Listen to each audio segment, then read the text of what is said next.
Hello everyone, Dr. Jason West with stomach disorder segment, specifically heartburn, indigestion, and more upper GI stuff.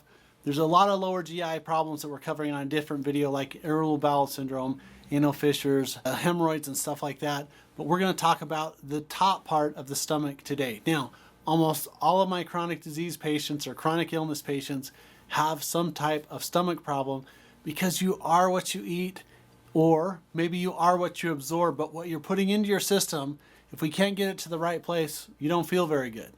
So a couple things to consider about that. Number one is we may want to make sure we're putting the most healthy things as possible into your stomach. And I was talking with a gentleman the other day that termed it perfectly: the closer your food is to earth, the least amount of steps possible. If you're picking it right out of the ground or right out of your garden or from the farmer's market, it's a lot healthier than if it's processed and goes through a supermarket system and it's shipped across the country. And if it's pre-digested, prefabricated, pre-synthetic, if it's one step away from being plastic, it's not good for your system either.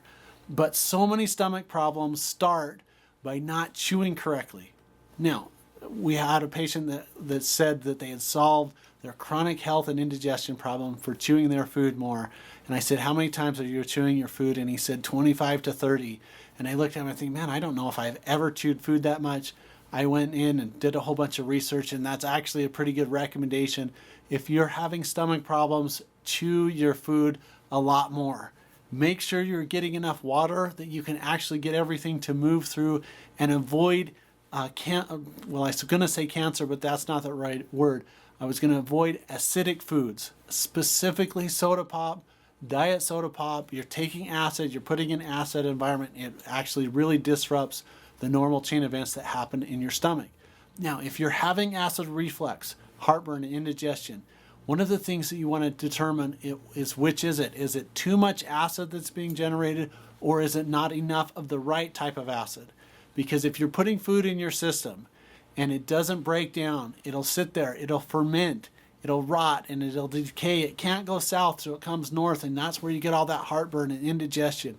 And so one of my favorite things to do for people is to give them a proteolytic enzyme to help break down the food. Now, a natural, non-invasive, really inexpensive way to test that hypothesis to see if you're having the wrong type of acid is to use some Bragg's natural apple cider vinegar, about a tablespoon in half a glass of water after meals. If it helps your digestive process, one, either keep doing it because it's hard to argue with results, or you can switch to some type of a pill or a tincture that helps to break the food down.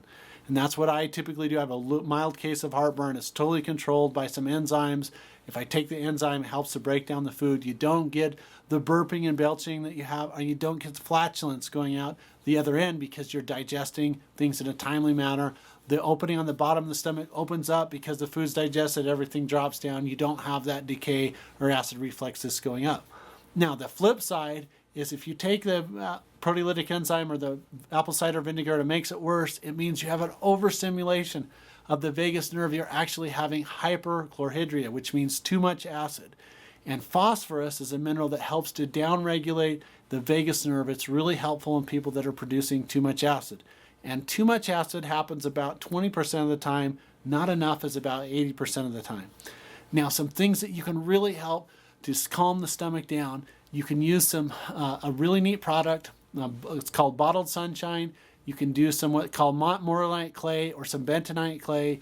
And what happens is the A, D, E, and K that are in Bottled Sunshine help to heal and soothe irritated GI tissue. And the bentonite clay and the morillite clay, what it does is it acts like a lint roller, and it just gets rid of stuff that's in your system. I also really like the herb slippery elm and okra because it acts, again, to pull out stuff out of the crevices of the lower GI system and helps to get you regular. Sometimes you need a little bit of magnesium sulfate or some Epsom salts, or you can even use vitamin C to get everything to open up a little bit further down. That Bottled Sunshine is so amazing for helping GI disorders heal in the upper part. And if it is a bacterial problem, you can use a wonderful homeopathic called anacardium, which has the antidote for the H. pylori bacteria. You want to help with your immune system if you think there's any ulcer considerations. So lots of water, digest the food, making sure that you get a proteolytic enzyme. If that aggravates it, which is not very common, you can use phosphorus to downregulate. Now, some really neat treatment options for people that have really bad upper GI problems. One is there's something called Pulsed Electromagnetic Frequency Therapy, which is a magnet therapy which basically helps to charge up unhealthy cells. It's an external therapy. It's not painful. It really helps. It's almost like a stomach massage. The only real contraindication is you can't be pregnant and you can't have a pacemaker because it is a magnetic therapy. There's also an amazing nerve reset therapy that you can do where you can inject superficially in the skin underneath the stomach, over the stomach area. And what it does is it makes the nerves open and close and reboot. Acupuncture I've seen to be really, really effective. And then, of course, stress management. Is there an outlet for things that are building up inside your system? Are you doing prayer? Are you meditation? Are you doing your best to forgive others? Are you journaling? All of those things I see really, really good outcomes for stomach problems. Hey, thanks for watching the video. If you'd like more information, education, or want to work with us, head over to bestmedicaloptions.com. And if you want to help to reach, teach, and heal the world, leave a comment, like, share it with someone that you love.